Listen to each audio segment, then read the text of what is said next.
Inove seu jeito de usar banco. Seja BTG+. Baixe o app e faça sua reserva. Estadão Notícias.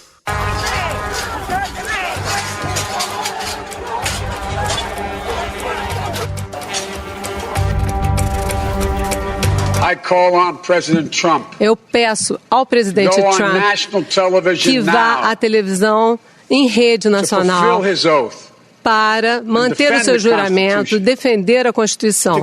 Mas vocês têm que ir para casa agora. Nós precisamos ter paz, nós precisamos ter lei e ordem, precisamos respeitar.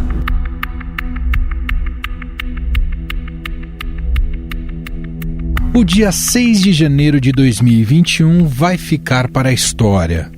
O mundo assistiu atônito às imagens de uma violenta invasão de apoiadores de Donald Trump ao Capitólio, sede do Poder Legislativo americano. O ataque ocorreu durante a sessão que confirmou o democrata Joe Biden, eleito pelo Colégio Eleitoral em novembro, como o 46º presidente dos Estados Unidos. Depois de toda a confusão, que deixou 4 mortos, e com a chancela do Congresso, o democrata tomará posse em 20 de janeiro. Joseph R. Biden Jr. of the state of Delaware has received 306 votes. A invasão foi repudiada por membros do Congresso americano, inclusive do Partido Republicano, e foi tida como um dos atentados mais graves da história dos Estados Unidos. We look like a banana republic. It's just not a good situation. Everybody needs to go home.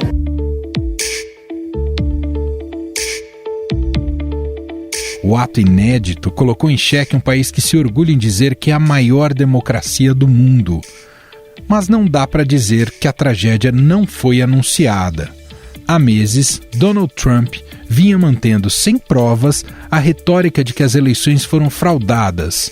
Ainda em dezembro, Trump publicou um tweet chamando por manifestações no Capitólio nesta quarta e dizendo: "Esteja lá, seja selvagem." Minutos antes da invasão, o presidente discursou a seus apoiadores. We will never give up, we will never concede. It doesn't happen. You don't concede when there's theft involved.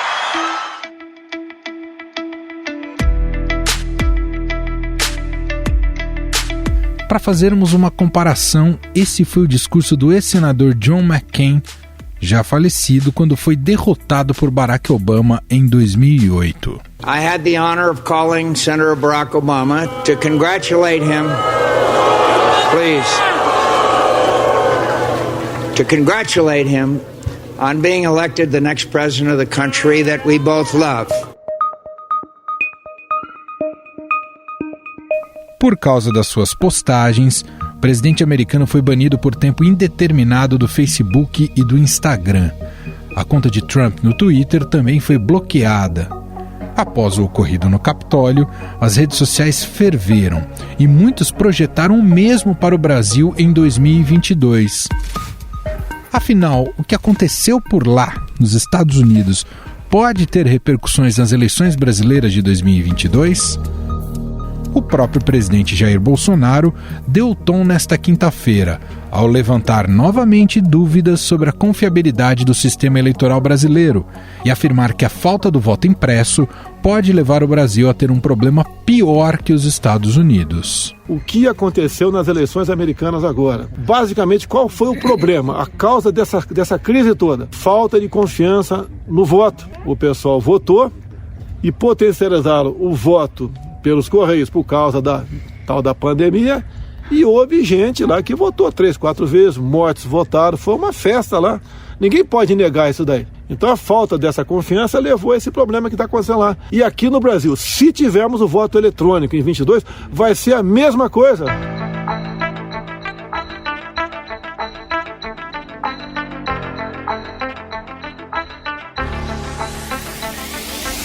Vale lembrar que o próprio Bolsonaro, na eleição em 2018, da qual saiu vencedor, disse que o pleito havia sido fraudado. Eu acredito pelas provas que tenho nas minhas mãos, que vou mostrar brevemente. Eu fui eleito em primeiro turno, mas no meu entender houve fraude. Mas o presidente jamais apresentou evidências concretas para justificar suas alegações.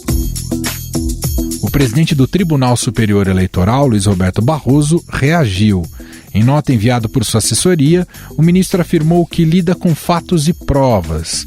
O presidente da Câmara dos Deputados, Rodrigo Maia, chamou o caso de desespero de uma corrente antidemocrática que perdeu as eleições. Há mesmo um risco do terror do Capitólio se repetir aqui no Brasil em 2022? Para analisar essa questão, trago aqui Roberto Goulart Menezes, doutor em Ciência Política, professor de Relações Internacionais na Universidade de Brasília. Tudo bem, professor? Obrigado por nos atender.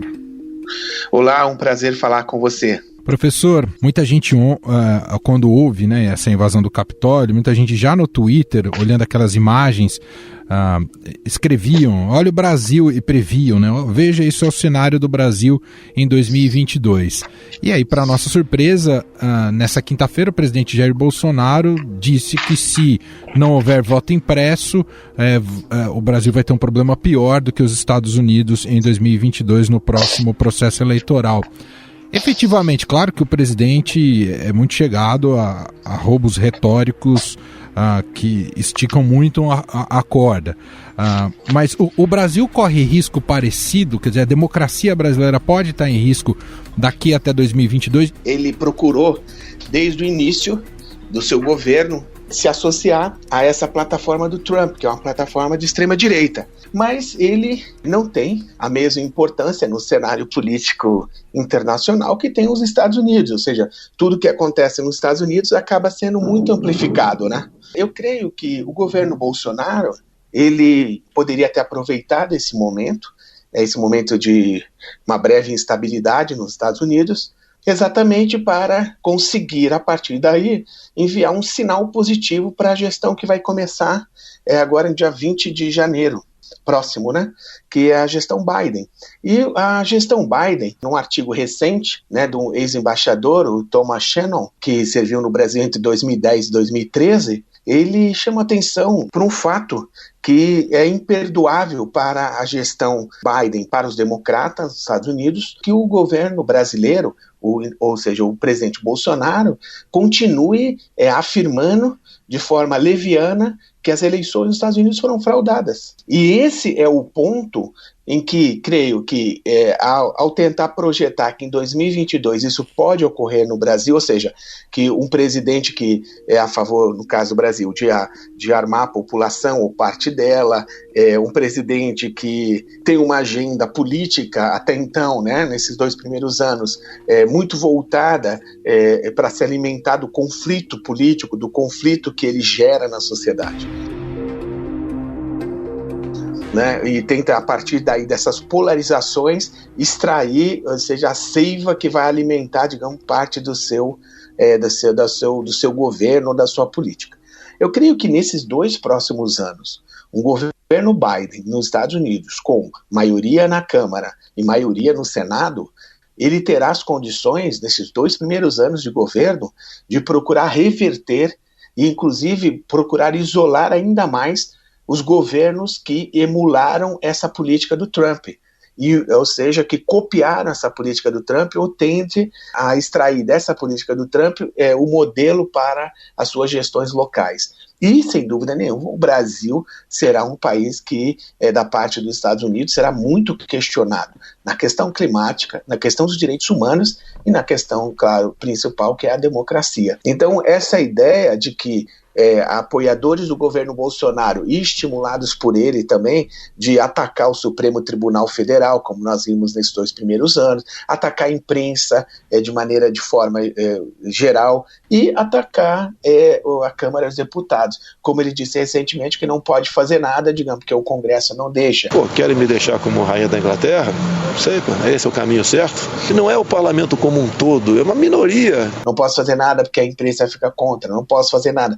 Enfim, então eu creio que essa questão de esperar 2022 e a questão que ele põe do voto impresso, de tentar colocar suspeição sobre as eleições brasileiras por conta da urna eletrônica, nós sabemos que, além de infundadas, é exatamente de parte, né, de alguém que é estranho, porque ele venceu as eleições e em 2018 e foi empossado, e aí está.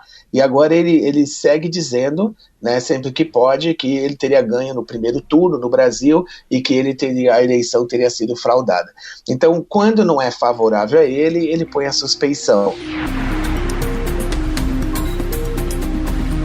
Deixa eu fazer uma última pergunta relacionada a isso, professor. Você vê um cenário possível no Brasil de um autogolpe, visto que Bolsonaro tem essa proximidade com militares e também com as polícias militares no país, tem um apoio de bases de várias polícias militares em estados.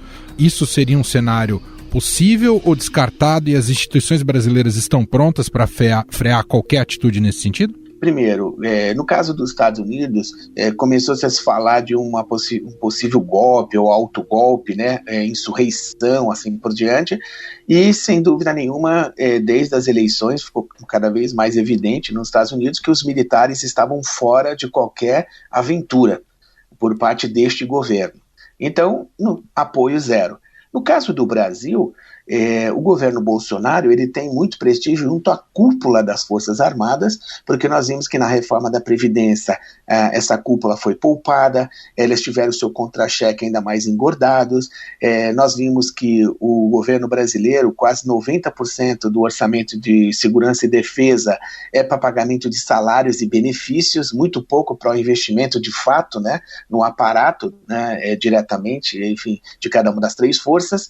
Então ele procura, através dessa ideia de armar a população, de ter uma agenda cada vez mais, digamos, da militarização da política, a militarização do serviço público brasileiro, como nós temos visto, né, nesses 2 anos, e, portanto, essa equação ligar diretamente a um apoio incondicional da base, né, enfim, dos setores intermediários das Forças Armadas, como você mencionou também, né, das polícias militares, eu não sei se seria tão direto assim.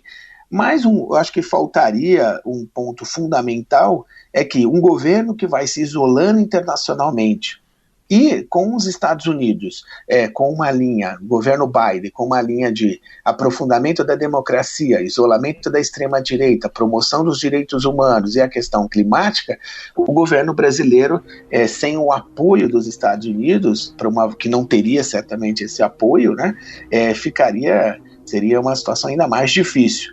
É claro que o governo Bolsonaro, nós sabemos, ele sempre revelou, e agora na presidência mais ainda, o seu perfil antidemocrático, o seu perfil autoritário, mas ele vê que a margem para uma aventura como essa é muito pequena, é muito estreita, embora ela exista, mas ela é muito pequena, muito estreita.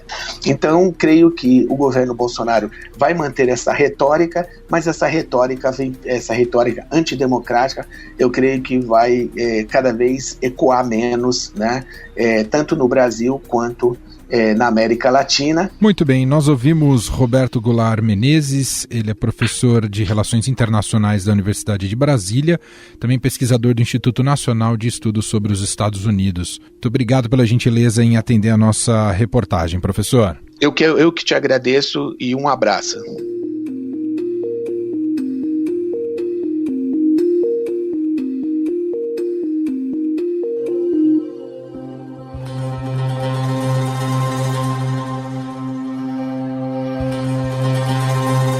O clima nos Estados Unidos trouxe outra reflexão à tona.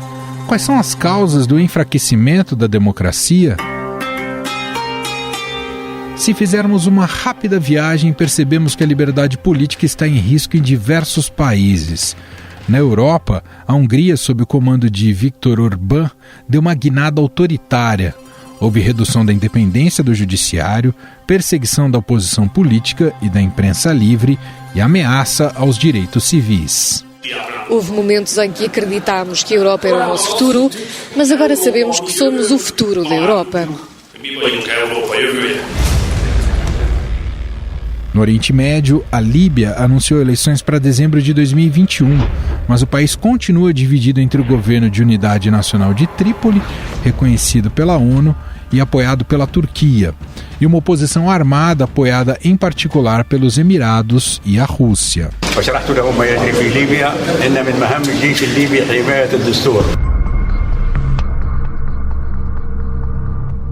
No continente africano, apenas 5 países têm o que se chama de democracia plena: África do Sul, Botsuana, Namíbia, Gana e Tunísia. Já na América Latina, o exemplo mais conhecido é o da Venezuela, com Nicolás Maduro no poder desde 2012 e que se mantém através de eleições com suspeitas de fraude. Leales absolutamente a la revolución y al comandante en jefe y a nuestra Constitución.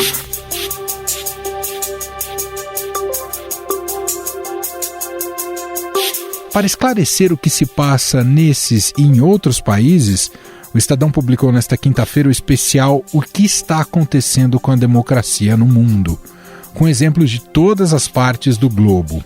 E para traçar um panorama dessas crises da democracia, eu converso agora com a chefe de reportagem da editoria de internacional do Estadão, Fernanda Simas.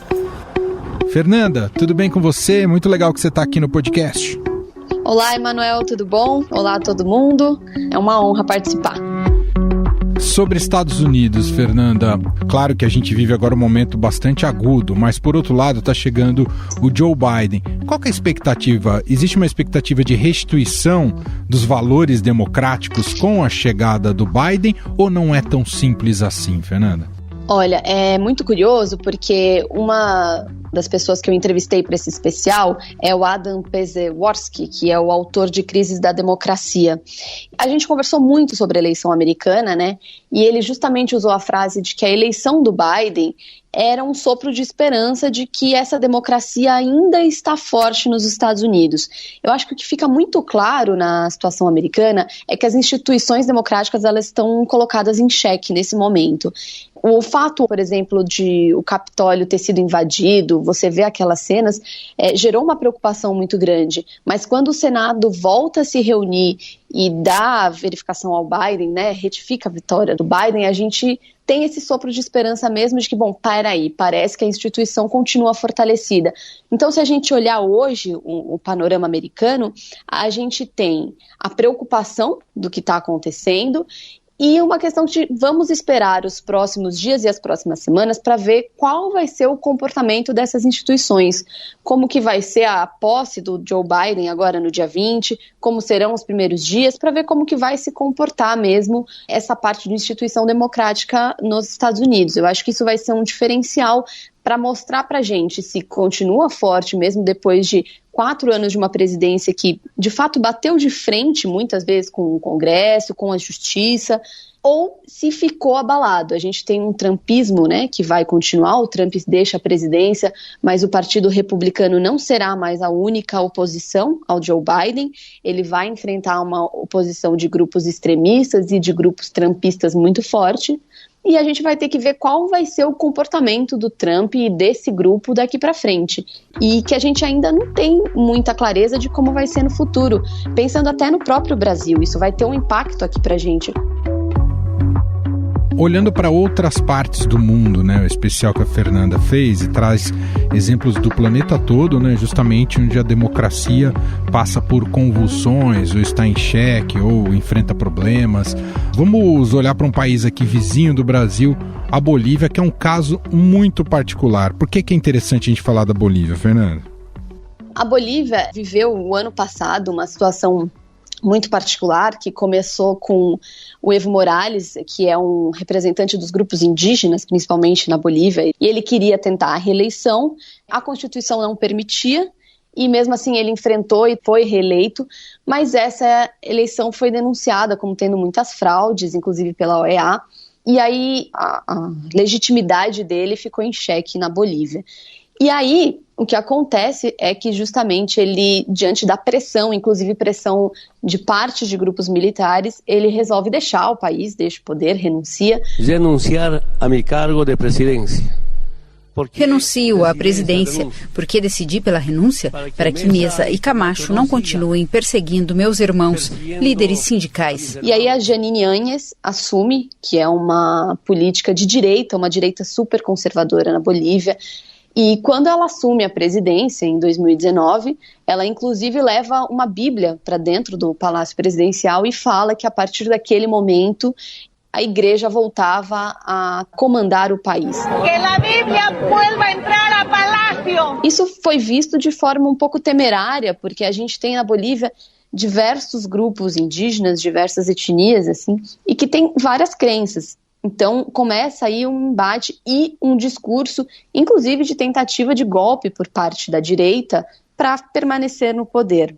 E aí o que a gente viu, ela convoca eleição, né, porque ela é um governo interino, então ela tem que convocar a eleição, ela convoca a eleição para 2020, vem a pandemia, essa eleição é adiada para o fim do ano, e a grande surpresa é que o candidato do Partido MAS, que é o Partido Socialista da Bolívia, e o partido fundado pelo Evo Morales, ele vence as eleições. El izquierdista Luis Arce es el nuevo presidente de Bolivia. Discípulo y correligionario de Evo Morales, Arce ha jurado el cargo en una ceremonia parcialmente boicoteada por la oposición. O grande tema levantado sobre a democracia e que a gente aborda nesse especial é justamente a discussão. Essa eleição, então, mostra que a democracia está forte na Bolívia, de fato, ou não? Ela ficou abalada pelo que aconteceu em 2019. E o que a gente percebeu foi justamente que os analistas falaram realmente a própria oposição boliviana de direita, ao perder as eleições em 2020, reconhece o resultado e reconhece que houve um erro de avaliação, porque mais da metade da população acredita na base do Partido Socialista para seguir comandando o país. Então foi uma surpresa para alguns achar que aquilo entraria numa convulsão, como a gente viu em outros países aqui da América Latina, inclusive, e não, foi um exemplo de que a oposição reconheceu seus erros, reconheceu a vitória, e agora eles já estão caminhando para a próxima, para pensar o que é preciso fazer para tentar mudar um pouco a visão da maior parte da população. Nessas ondas de direita ou esquerda que a gente acompanha pelo mundo, e muitas vezes isso acaba descambando para visões mais radicais, né, no modelo de exercer o poder e também na questão dos valores, a extrema-direita voltou a ganhar força em alguns países na Europa, Fernanda, e isso também coloca valores democráticos em xeque? Sim. A União Europeia tenta sempre fazer com que os valores democráticos imperem nas decisões do bloco, né? Então você tem o Estatuto da União Europeia, que prevê uma série de condições de cumprimento de metas e regras de direitos, de liberdade de expressão, de respeito à democracia, e esses valores são essenciais para que um país faça parte do bloco. Mas você tem hoje uma situação de ver dois países, principalmente, eu cito aqui Hungria e Polônia, como dois desafios para essa união. São países de governos autoritários e que adotam um discurso também extremista, anti-imigração, sempre mais nacionalista e de fechamento de fronteiras. Az Európai Bizottság által kiadott dokumentumokba rendre szerepel, hogy Európa gazdasági és demográfiai kérdéseinek megoldásához szükség van. E que estão desafiando, até por uma questão econômica, o segmento da União Europeia. São as duas pedras no sapato, digamos assim. São dois países que estão com linhas muito autoritárias, repressão à oposição política, suprimindo direitos individuais e que realmente são considerados dois empecilhos, né, para o segmento de uma União Europeia unida como bloco e sempre com esses valores democráticos acima das questões. Você mencionou numa das respostas, você deu uma deixa bastante interessante sobre os contextos que regem ao surgimento desses outsiders. Temos o caso bastante simbólico do Trump, o mais simbólico, mas isso com várias representações pelo planeta, incluindo aqui o nosso país, o presidente Jair Bolsonaro. O que você pode dizer sobre o surgimento e a força desses outsiders, hein, Fernanda? Eu acho que eu vou até usar aqui uma comparação que me foi falada durante essa apuração toda, que é a seguinte: quando a gente tem uma doença muito grave e a gente vai em vários médicos, em vários lugares buscar uma solução e não tem, a gente fica desacreditado, se aparece um curandeiro na nossa frente e fala, olha, eu tenho a solução para você, você vai até ele e tenta de tudo. E a questão dos outsiders surge muito com isso.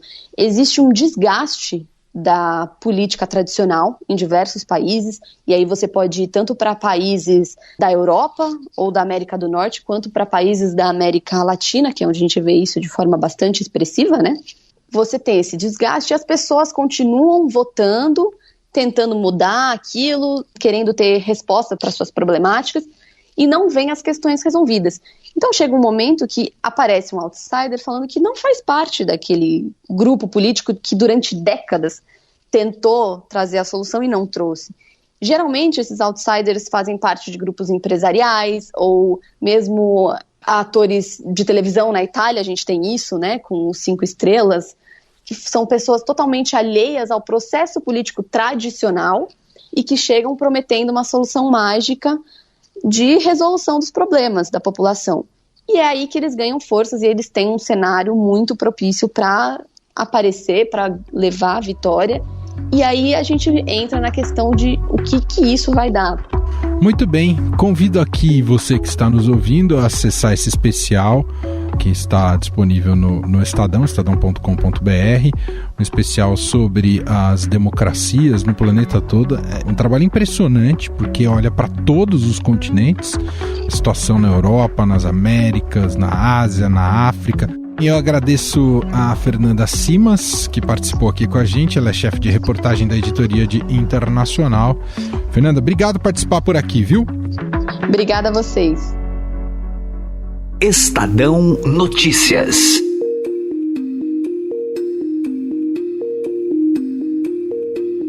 E este foi o Estadão Notícias de hoje, sexta-feira, dia 8 de janeiro de 2021. A apresentação foi minha, Emanuel Bonfim.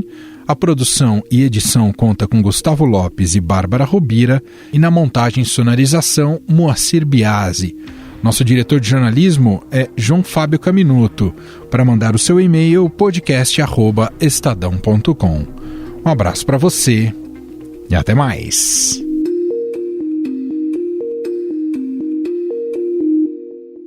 Estadão Notícias. Inove seu jeito de usar banco. Seja BTG+. Baixe o app e faça sua reserva.